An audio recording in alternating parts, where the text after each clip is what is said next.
Ngibingelele kuwe mlaleli, ngiyathemba ukuthi uyaphilayo. Mina ngicela kuwe-ke laphana-ke ukuthi-ke uma ngabe usamusha-ke kulo-ke leli khasi-ke leli-ke wenze okulungile-ke laphana-ke cindezele-ke ibhathini subscribe nje kubiza imali kumahhala nje akhishwe nesenti-ke elimnyama-ke leli-ke khona uzokwazi ukuthola nezinye-ke iy'ndaba-ke ezintsha-ke nje engizolobe ngikulethela zona-ke kulo-ke leli khasi-ke leli-ke kusukela-ke manje-ke ukuze ngingakuphotheli lezi ndaba ungawenza-ke njengamanje-ke ucindezele-ke lelo bhathini u-subscribe njengamanje-ke.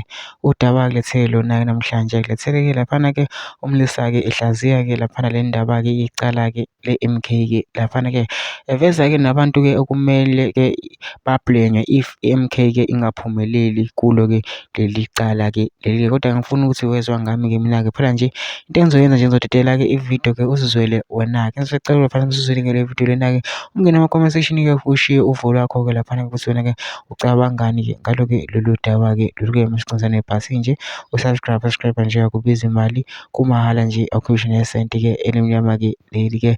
Nayo-ke le video-ke awuyithokozele. Yeah, sanibona, ninjani niyaphila? Imani-ke bafowethu, if it happens ukuthi i-case le evulwe MK ayibe successful, ningablame umsholozi, ningablame abaholi be-MK abanye, ziblameni nina. Kwathi MK iboycott ukuhlala kweParliament, nina nabagxeka nathi abahambe beyohlala. Sebehlalile-ke manje, sebefungile-ke manje. If it happens ukuthi icourt isebenzisa ukuhlala kwabo against bona, ithi nihlaleleni makuwukuthi anivumelani nama results, nazi ukuthi abantu okumele beblenywe inina. Ngoba iqembu njengamanje belizama ukujabulisa nina, lihlala nje eParliament ngoba lijabulisa nina. If it happens ukuthi icourt ithi uma kuwukuthi anikho happy ngama results, why ningaqhubekanga na boycott ukuhlala kweParliament?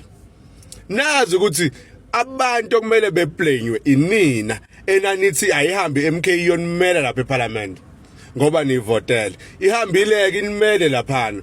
If leli icala leli abazama ukulivula noma balivulayo lingabi successful, nazi ukuthi nina kungenxa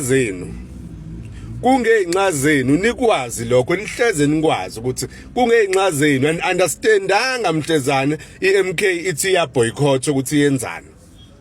So icourt ngakusebenzisa lokho against iMK.